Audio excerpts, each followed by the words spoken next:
All right, we're in Santa Margarita at the annual Best of the West antique tractor show today. So as you can see, we've got tons and tons of old tractors. Everything from earth-moving devices like this all the way through to like 1800 style tractors. So yeah. One is like that one has like a big old head, two big ones on one side. Uh-huh.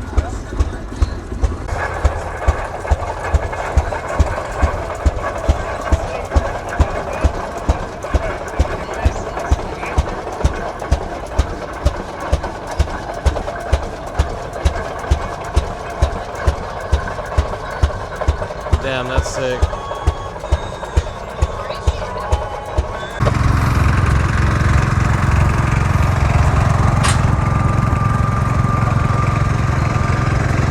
Always look like this, you know, this is like the stereotypical.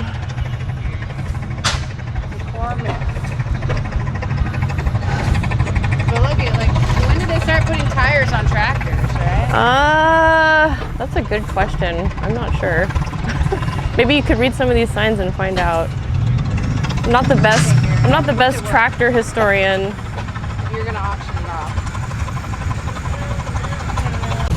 Back in the day, they didn't have CAD or any of this crazy design software. They didn't have any software, but like the fact that the engine is a stressed member is crazy. This is like 1948 Formula One right here. So check this out. Every 15 rotations, this thing fires off. If you watch it prime when that little spring on top, and then it like loads the fuel or injects the fuel, and then it fires off. Super efficient. It uses the flywheel in order to maintain momentum. Pretty sick.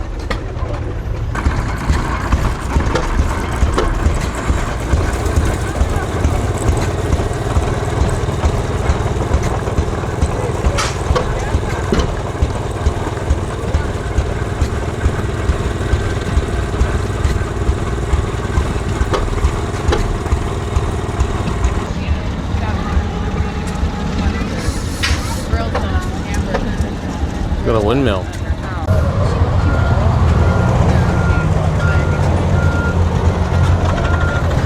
Got the whole family.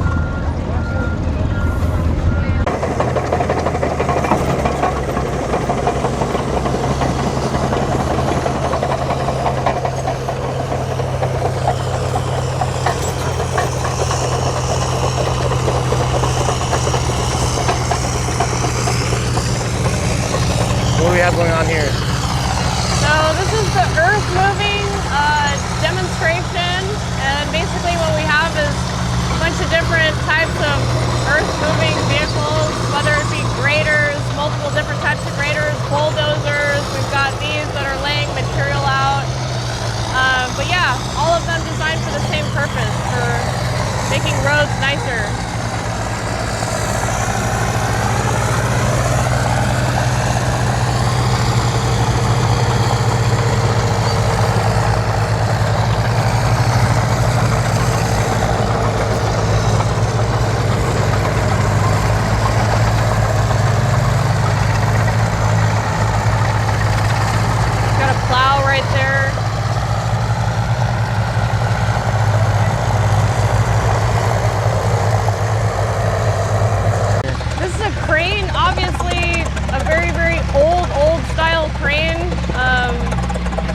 Excavating the dirt that they're using for the earth moving demo over here. So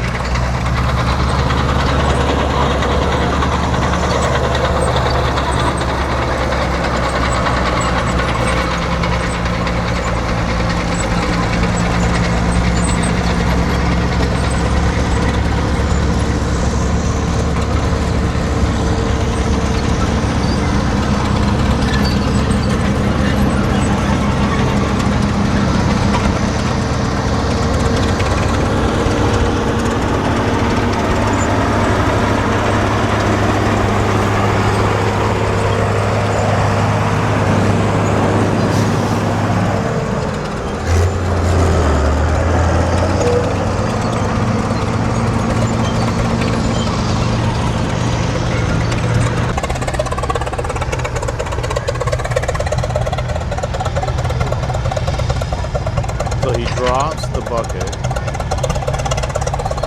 and then the other pulley drags the bucket,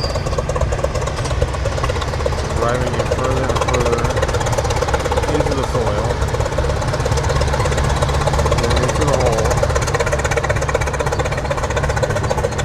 and then it pulleys all the way towards the cab, trying to fill the bucket with dirt.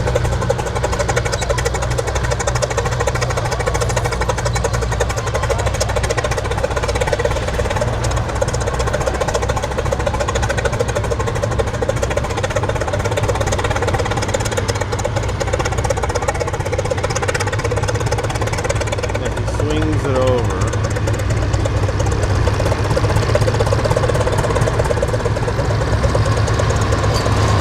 Release a little dirt on the mound.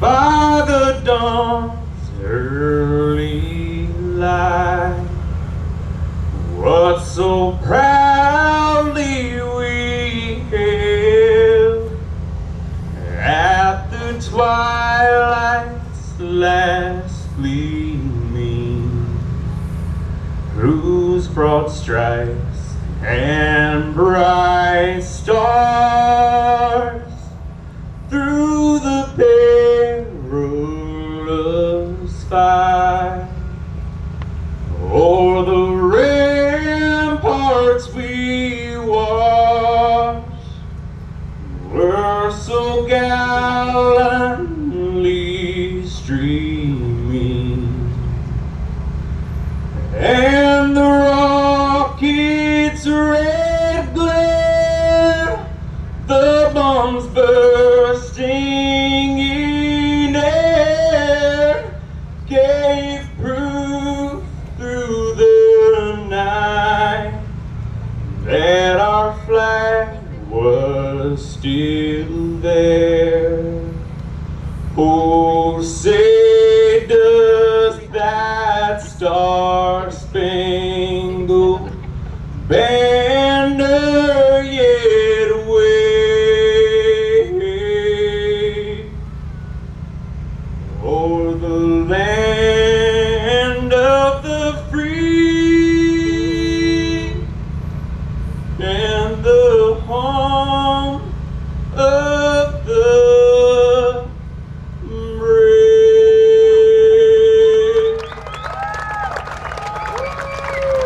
Thank you, Justin. I'd like to now call on Morgan Boyd, who is going.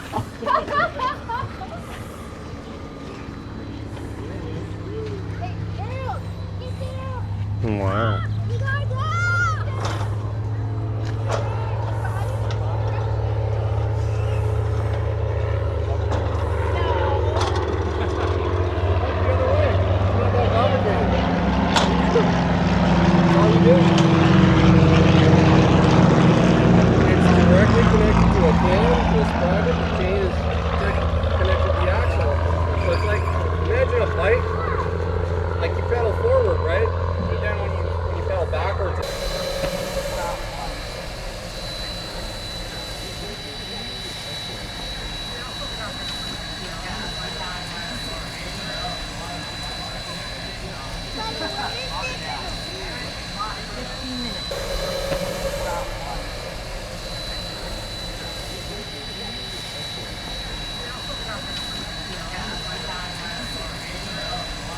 So we are waiting currently. We just bought our tickets to the train ride.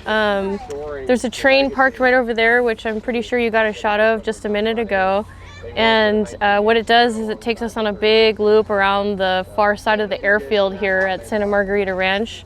And the significance is that it was like a salvaged train. It used to be at Disneyland for a period of time.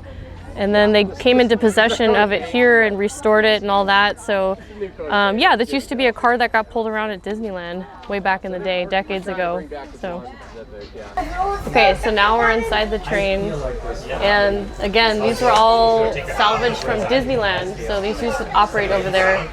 And I think it's pretty much all original for the most part. They try to keep everything as original as possible, so it's all restored though. But yeah, pretty cool. All original woodwork and everything. I think the seats got swapped out, if I'm not mistaken. Oh boy. We're doing the thing. There's 3 rules on the bus. Keep your hands on arms inside the coach at all times. Stay seated. Stay seated at all times. And have fun on the trip. Molly will be by to put you. Have you seen how?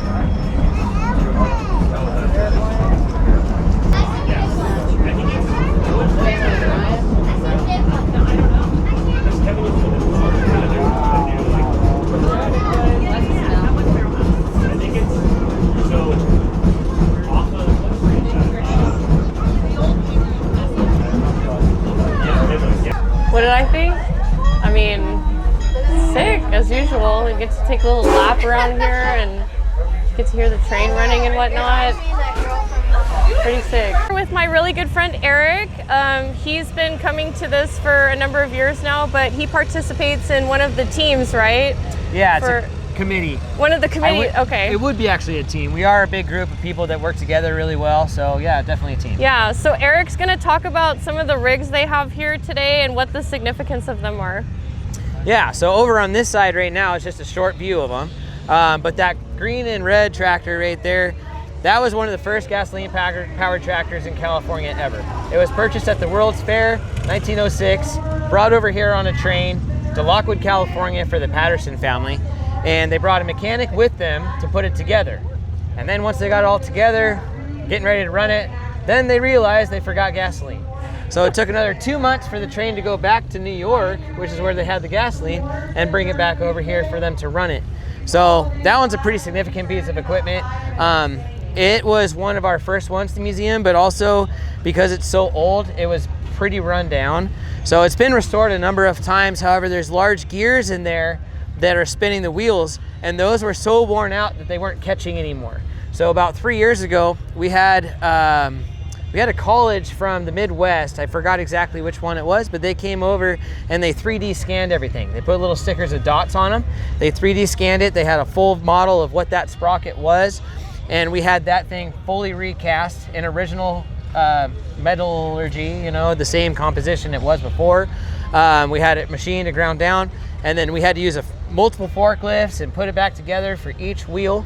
But now it's fully operational and runs in the parade that we have in October every year. So that one's pretty significant.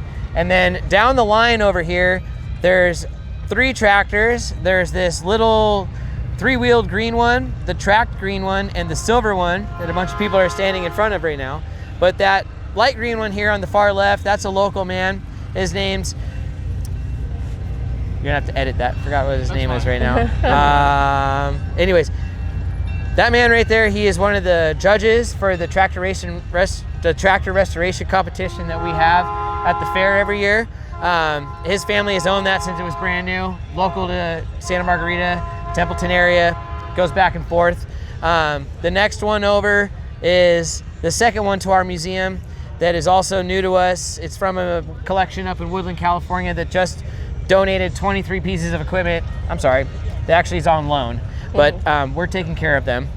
And the one next to that is the silver. That is the serial number 2. It is a diesel Caterpillar, and it's the first diesel-powered tractor in California. So our museum and our group, we have the first diesel-powered tractor in California, and we have the first gasoline-powered tractor in California. Cool. So cool. Our collection has expanded by 23 pieces within the last year, and not all of them are here. This is the handful that actually run and can get here. Right. So we also have over there, you'll have to go check it out, the steamer. That is the Hunter family. So they have that, their dad restored it. All they had was a crankshaft, and his dad looked at pictures and talked to people and did a bunch of research and fully restored everything else on that tractor to period correct. I mean, down to the letter that is cast into the steel. So it is phenomenal. It's insured for over $1 million at our museum. And they also have, their family has the Byron Hunter, which is a Holt 75 over there that's in really great condition. We usually take that to different events just because it's so nice. So yeah, we have quite a collection out here. Nice. Yeah, that's so sick. I didn't realize you had so many rigs too. And the gas traction, I remember that from last year, but I had forgotten that was your guys's. So yeah, so Lester so cool. Patterson, he owns that right now. It's been in his family since it was brought over here, and it has been a lot of work. And the thing that's funny too is a lot of these motors that you see, they were used in a lot of different applications. Right. So the Holt 75 and the Holt 45 engine were put in a lot of different parts. There's, on the other side, you can see that boom over there. Mm-hmm. That's called a steam shovel. However, it's not steam anymore. That is a gasoline powered engine. Definitely worth checking out. Yep. It's owned by a man named Garlic Pete. That's how I know him. That's how we know him. He has a lot of this old stuff. Those 2 haul trucks from the mine down there, he's got those, and he'll let you drive him around, but then he tells you there's no brakes and you can't turn it off with the key. So there's all these little things that you're like, well, you should have told me that in the first place. But and that's part of what I was highlighting earlier in the video too, was how some of these machines were utilized for multiple different purposes, right? Where you could hook up to like a pump or maybe even a well, right? Or like what other things would people do with it? For earlier, example? I hope you didn't miss it, but this demonstration here, this group is the Antique Engines group that is local as well. And they have this, which was kind of a way of testing your engine. So if you rebuilt your motor on your tractor, you would hook up a belt to this and just spin it. And that was kind of a way to put some load on the motor to make sure that it could break in properly. Also, that way you could see, hey, what kind of power does my tractor have? Is it better than the other one I have, or is it about the same, or is it less? So a lot of the applications, tractors are used for more than just pulling things. So if you look over here, this John Deere actually has a spinning pulley, and that's something that you could put the belt on. And it looks like it's kind of curved at the top because those pulleys have a taper on them. So these belts are very wide, and you don't want just a flat pulley because it can move so much. But if you have a slight taper on it, even back then they realized that it'll actually center the belt. So this belt is about 30 feet long, and they have to twist it because that helps with the weight of the belt to stay somewhat centered. So it's all just kind of watching, and you know, they might not have been able to calculate everything, but you can see how it works. So this was one application. They would run them for pumps. They would pull plows. They pull what we call harvesters back in the day. I mean, now we have them self-propelled, but we have one in the museum that was pulled by horses at first, and then it was pulled by a tractor like this, and it had its own engine, and it would run all the belts and everything to harvest all the wheat and barley and everything like that around here. So we have both the crawler tractors. These were mainly used for hillsides and for water, mud applications. They had the best traction. Then the wheel tractors, they were used mainly in the open fields. They're really hard to kind of maneuver, but the tracks are real easy. And they're a lot more stable on hillsides. Right. Super interesting. Well, thank you. I guess kind of the tapered thing, that's kind of similar to the idea with like a train too, because I was watching a video about how like the wheels are kind of tapered, right, to keep them just on the tracks at any given time. It's kind of the best design for a little side on them too to keep them from wandering one way or the other. But it's less so. If you have a taper like that, you actually have less surface area between the metals, so it also makes it more efficient. It'll roll easier. Super cool. I think these are some awesome examples of like for its time, high efficiency machines, you know. And I've been a part of this for 7 years. I've only learned so much. There's other guys here that know a lot more than I do. But I would like to show you 2 other tractors down here that are pretty unique. Okay, awesome. So these 2 tractors here are very special. So one of the main owners of a lot of this equipment, his name is Tom Madden. He is a local celebrity here, if you will. He knows a lot of people. He's a very humble man. He owns a lot of these things and he cares about them. There's a select few of us that really put our heart and soul into it and actually can afford to invest in them. This is one of those examples. So these 2 tractors are identical. They are called the Humpback. It's a CL Best 30. Basically, this one here is the newest. This was built a few years ago, even though it doesn't look like it. The engine from this machine was actually from this one. So this engine that you see right here was destroyed. It had a really big problem with it. And so they pulled it out of this complete original unit and put it off to the side. They used a different motor that they had to put in here from whatever machine was here. Whatever was left wasn't salvageable, so it was gone. So basically this one is original with a different motor, but it's still original to that time period. And this one here, they just started off of a motor. There's a man that works with us named KR, and he's over from the Midwest as well, and he is a guru. He's the announcer here that just doesn't have any plan. He just sees a tractor and he knows exactly what it is. Pre-1920s, knows everything. Post-1920s, knows most of everything. Off the top of his head, knows it. Right, yeah. So he's the one that helped build this. Dang. So again, we'd use the 3D scan method to go to Woodland, 3D scanned this machine, everything. The frame, the tracks, or the tracks are original, but all of the metal that you see that's not painted, that's all brand new. Wow. So it was made to look old, but the castings were all based off of this one. So they just 3D scanned it, they had an idea of what it looked like, and they went out to a foundry, they cast it, they machined the pieces, and they put it together. So whatever original equipment they could find, they would use, but about 85% of it is all handmade. Wow, that's amazing. All custom, all handmade. To my knowledge, there's 3 of these in the world. Wow. And these are the only 2 that run. Wow, that is amazing. Yeah. That's so unique, so and then, special. Since we're here, before it gets too noisy, that one down there that's got 2 wheels at the very end before it gets to the dozer, that one is a number 2. It was built in 1909. And that one is a dual wheel front, so it's really interesting. But that's one of the older ones that we have. So cool. Yeah, and then you get to have ones that are modified, and you can take drivers and passengers. What would you say, like, okay, the gas traction machine, out of all the machines that you've shown us, like, there's an inherent level of, like, danger that comes with operating any one of these, right? So what would you say, like, are the biggest dangers, and, like, how, you know, what is it that one has to be cognizant of when they're operating these? Absolutely. For example, right here, you can see that that's a flywheel that's spinning. You see the belt up front that's spinning. This one has a cover behind the flywheel that kind of tapers down. That cover is containing the U-joints behind the flywheel going to the transmission. So there's a lot of these machines that don't have those covers. And it's real easy to get your hand stuck in something. Right. So there's moving gears, there's moving flywheels, there's moving belts. We do have one piece of equipment here that's right there. That actually has power steering, believe it or not. Wow, really? So it has a gearbox that is continually spun by the motor via a chain, and there's a lever that you pull forward, or you push forward, you pull backward, and that will steer the front for the front wheel. There's also manual steering hooked up to it at the same time. The problem is, if your manual steering is set at one point and then you engage the power steering, it'll spin that wheel wherever the power steering wants it to be. So it's very dangerous. If you have your thumb in there or your arm getting through something, it has been known to really hurt people. You need to be on it at all times when you're operating these. Right, that's actually one that's new to us. So what we did is we disconnected the steering, so it only has power, so you're only using the lever. That way no one can get hurt. Right. So we try to mitigate it as much as possible.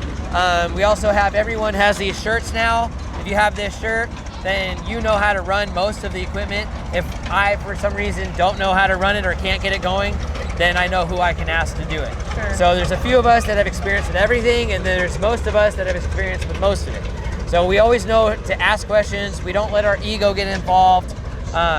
We always try to be safe. We make sure we have times when we're driving around, and that we all know how to stop the equipment for if there's a little kid that decides to run through. As much as we want to wave at people, we try to just focus at what's going out front. And again, they're pretty slow. Yeah. So it's really easy to stop these things. And it's a lot harder to get them going. You can tell when, especially when they're doing the parade or just cruising around here though, like the level of attention and care that all the operators are taking. I give them all the credit in the world, because you know, you want to say hi and wave to them as they go by and whatnot, but you can tell that they're actually They're very, Yeah. very, very honed in on what it is that they're doing. You have to So- listen to everything. You have to feel the vibrations. Right. And you have to watch everything. These Yeah. things all leak water. Yep. So you still need water to cool them. Yeah. They're always leaking, so when they stop, that's a problem.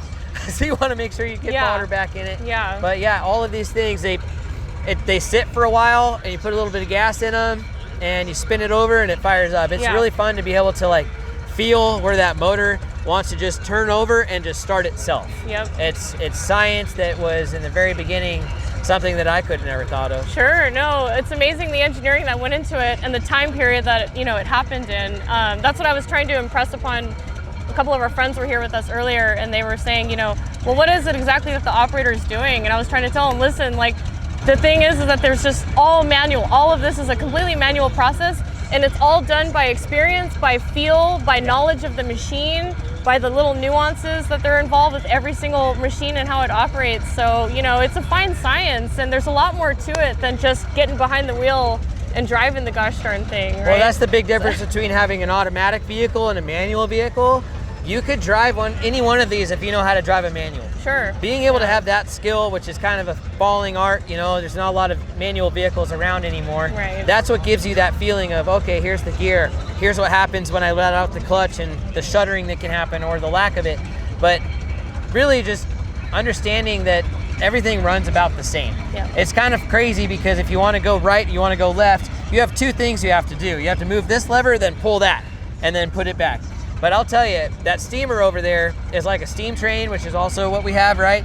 And there are way more things to do Yes. just to make it go this way All or the that way. gauges, watching the pressure, making sure that it's, enough, doesn't but explode. not. Yeah, exactly. Yeah. Just enough, not too much, not too little to keep, and then the grades, and depending on if you're going uphill, downhill. You don't It's get crazy. bored. No, You don't get bored, No, that's no, for that sure. is a full-time job, and you got to be very, very aware while you're doing it. Yes, So, ma'am. Yeah. Well, thank you so much for telling us about all these rigs you guys have. My pleasure. Did you want to make any final note before signing off? Just come out and support this kind of, preservation of what we have. Yeah. And there's not many places that do this. It's pretty unique, and we're very lucky to be able to do this, and hopefully we can continue. So the more support we can get, the better. We are extremely lucky. I know I make it out here every single year. I have to, because it's just so cool to see all of this in one spot. I mean, So this look- is the first one, and then I think you remember we have the Pioneer Day Parade Yes, coming up. yep, So yep, twice a in year Paso. we get this equipment out. The rest of the year we're working on it. Yeah. So I've got a couple projects back there. One 1917 Holt 45 that was in the Army, which I really want to get to. And then we have a World War I armored tank down there that we just got that hopefully we can get fired up gosh. too. And If you get a chance to check that one out, you'll notice that every panel has a hole or a dent in it, and to make sure that it would pass inspection, they shot everything with a 30-06. So you can look at it, and in pre-1920, I don't exactly remember the year, I think it was like 1918, they put that thing together for World War I, and to make sure it would actually work, they shot everything. Oh my God. So, yeah, Well, that's a good test, right? Yeah. Works out. Cool. Well, let's see, what time is it? Like, you guys might be getting. Operating the tractor today. It's almost an entirely brand new tractor finished in 2023.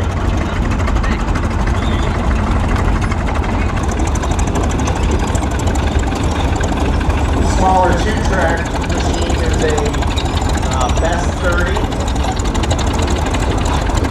It's owned and operated by Andy Brown, National Road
Pioneer RD6.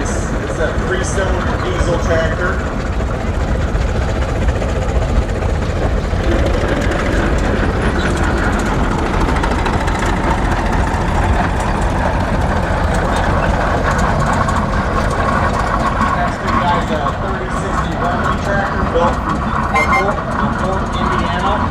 Tractor weighs 26,500 pounds. It's 2-cylinder, 10-inch bore, 12-inch stroke tractor. The flywheel alone weighs about 2,000 pounds. The tractor spent its working life in Saskatchewan, and then went to North Dakota, and then went to New York State for about 30 years. And in 2013, it came back to the West Coast. It's operated by Scott Stanstead of Atkinson, Wisconsin, owned by the family of Pastor Nobles.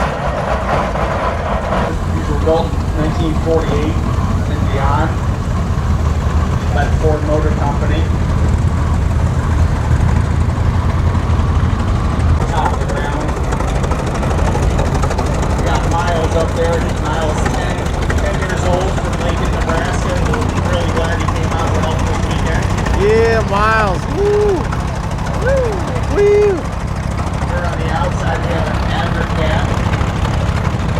These are kind of sold out of magazines for homeowners to be able to use. So funny. I've never wanted something so bad. On the inside we have an Alice Chalmers Crawler. That's amazing. And on the inside again we have Tim Parks operating with Castro with Pioneer Day. Oh my God, there's so many tractors. They keep multiplying. I know, right?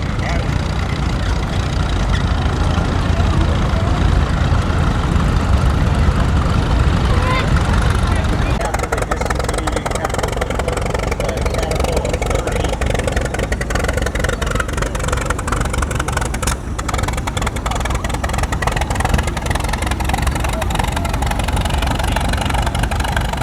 We have a John Deere A.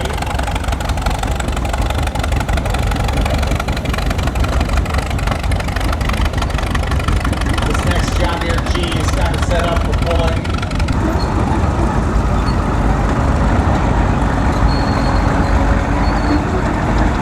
The inside we got a Caterpillar D6.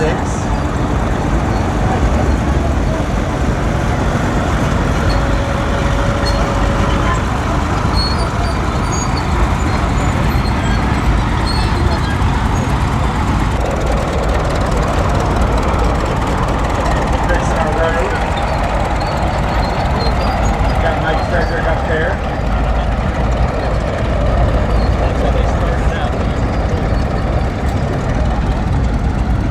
Always a crawler, but a crawler isn't always a bulldozer. So this is I believe it's a D6. So it's got a blade, so that means it is a low level.